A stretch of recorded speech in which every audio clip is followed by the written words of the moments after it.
If you're new to our channel, please like, subscribe, hit that bell notification. It really just helps out.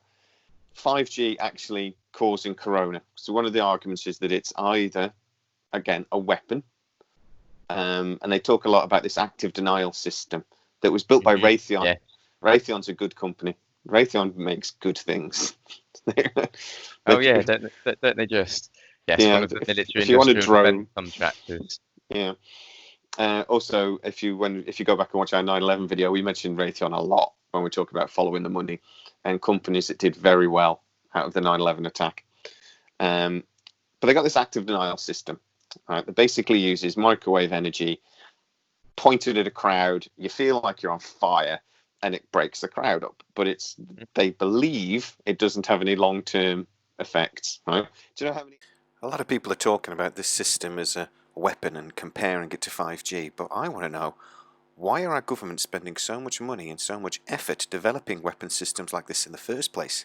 Who are they planning to use it against? Because it's not our enemies. I'm pretty sure it's going to be us. Do you know how many hours of testing they've done to come to the point that they think it hasn't got any long-term effects? Go on. 12,000 hours over 100 people.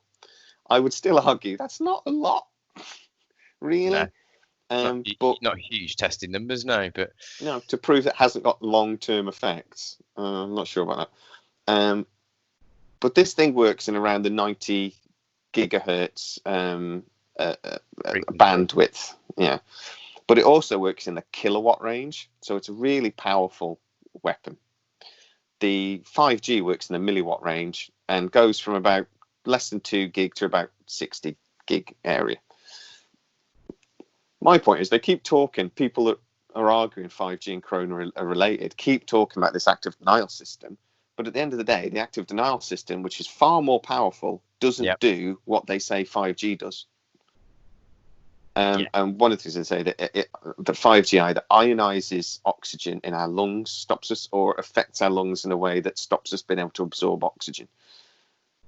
But it doesn't. I find that it just doesn't make sense. You just can't. You couldn't fool the entire medical profession globally into believing something was a virus that was actually a side effect from a new telecommunications system.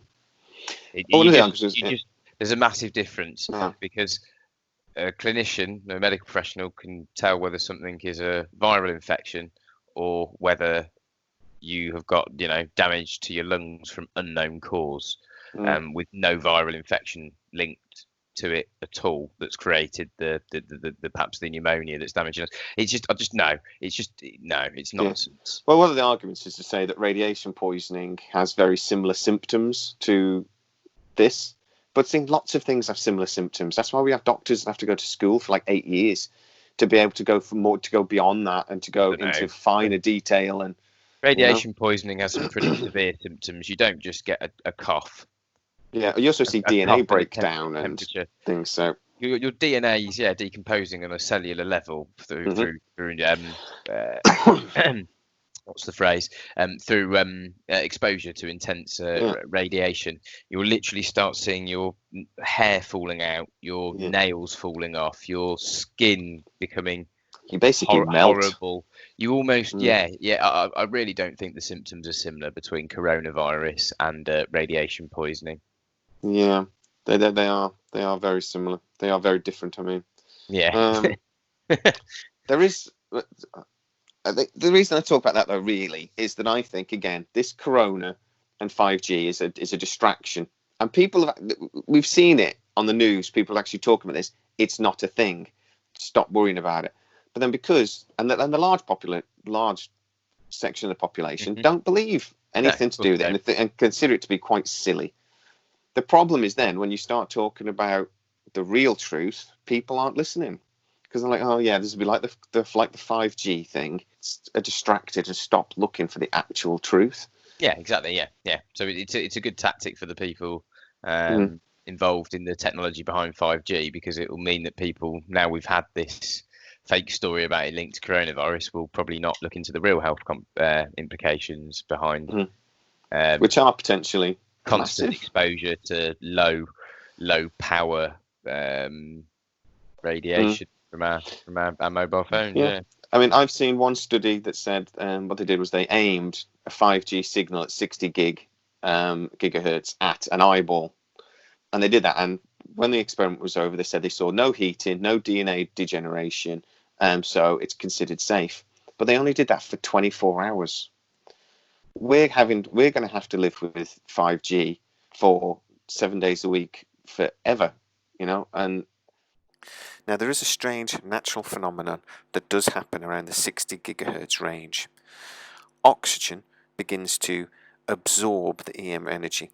90% of the energy absolutely emitted from a 5G signal at this range will be absorbed by the oxygen molecules. Now, this is something that is actually well known in science and for years has been used by the intelligence services. Short-range communication between spies is possible, but eavesdropping becomes nearly impossible as the signal disappears into background radiation really quickly. Initially, many theories stated 5G could ionize the oxygen, literally sucking it from our lungs, but this is just not true. But what if this strange 60 gigahertz phenomenon meant the oxygen could no longer be absorbed by the body? Some argue that the oxygen molecule oscillates after it absorbs this energy, stopping it being absorbed by our blood. That, in conjunction with a new flu-like virus and the fact that our immune systems are already compromised by a poor modern diet and general poor health, together is what's causing so many deaths. I think this idea is actually really powerful. But oscillating oxygen? If this is the case, why are we seeing deaths all over the world when 5G isn't everywhere yet?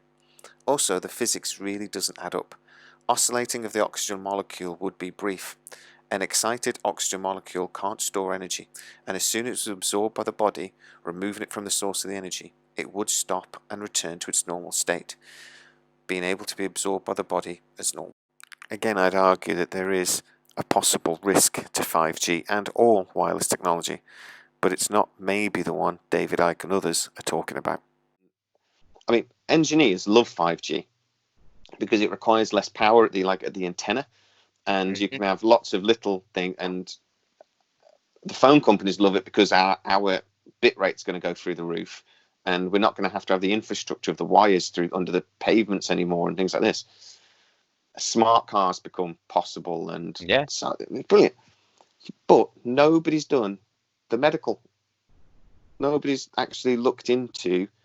If you go back and look at Frank Clegg did a video, who was the Microsoft vice president in Canada, so knows his stuff about like this. And he does a 20-minute video where he talks about, we've not done the research on this. We don't know what this is going to do to us on the long term. Yeah, but corporations have no interest in doing research above what the safety requirements are for their particular product in their particular industry. It just hinders profit.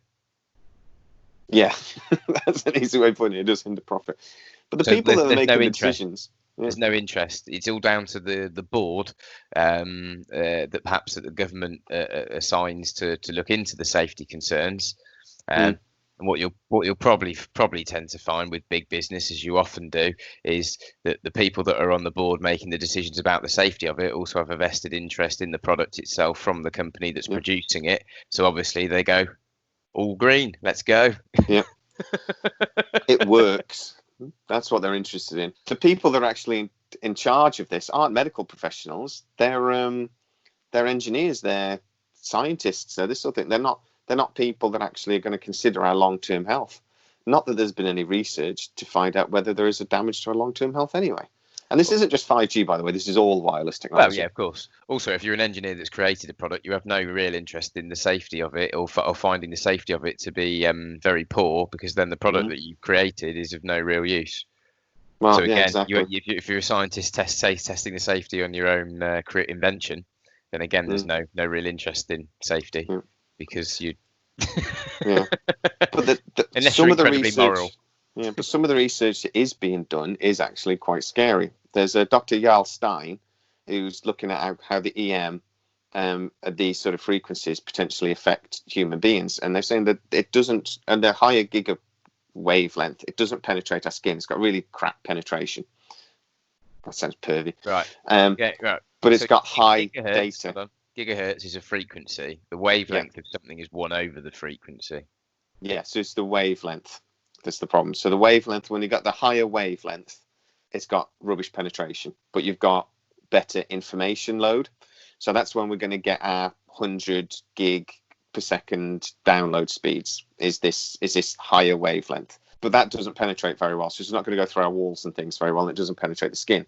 But this Dr. Jarl Stein said the problem is our sweat glands might actually act like EM conductors, allowing for greater penetration of these wavelengths, because they're literally our sweat glands almost act like little antennas feeding it into the body. And this is, this isn't, again, some quack. There are lots of scientists going, oh yeah, but well, because they're ion channels. That's how your sweat gland works. So EM radiation might actually be a thing. And even Dr. Jarl Stein says this is really early on. Don't get me wrong, it's really early on. It's only a possibility, but we need to look into it. And lots of other people are saying exactly the same thing, but there's no money to do the research because the people in the 5G aren't interested. No. Well, why would they be? Why would you want to? Safety's not a big concern. As I said, it hinders profit. Yeah. And what does big business go after without pretty much anything else being considered? Profit. Yeah. Exactly. How many companies have there been? Big corporations. How many scandals that have been uncovered? Let alone the ones that haven't. I mean, all you've got to look at is Monsanto, for example. Roundup. There's that guy in America now that successfully sued Monsanto to the tune of 300 million, I think, maybe in the late 200 millions, because he was using Roundup daily for his job as a groundskeeper at a school, and it's given him non-Hodgkin's lymphoma, his skin cancer all over his body. His skin's awful, and they can pretty much have attributed it to Roundup. But I think I've used Roundup. Right, but Roundup is supposedly been approved 20 years ago as safe. But when you actually look into the testing of it, you find that Monsanto was heavily involved in the testing of its own product and probably falsified some of the testing. Well, this is the problem. It's the tobacco industry all over again. Yeah. It's just a modern day version of these companies doing their own research and then saying something's safe. I almost believe that the idea of a corporation is evil in its very nature, because it's the It's the continued quest for more profit at any cost. Yeah. And when you start then looking at things in numbers, you just look at the numbers, you start to realize that, So we talk about 5G from a radiation point of view then, right? You get far more radiation from your handset than you actually do from the antennas. It's about 50% of the safe levels actually come from your handset. But the antennas only generate about 1% of what they think is safe. But 5G is a bit different in that energy can be focused at you. And again, nobody seems to know what the risks of that are.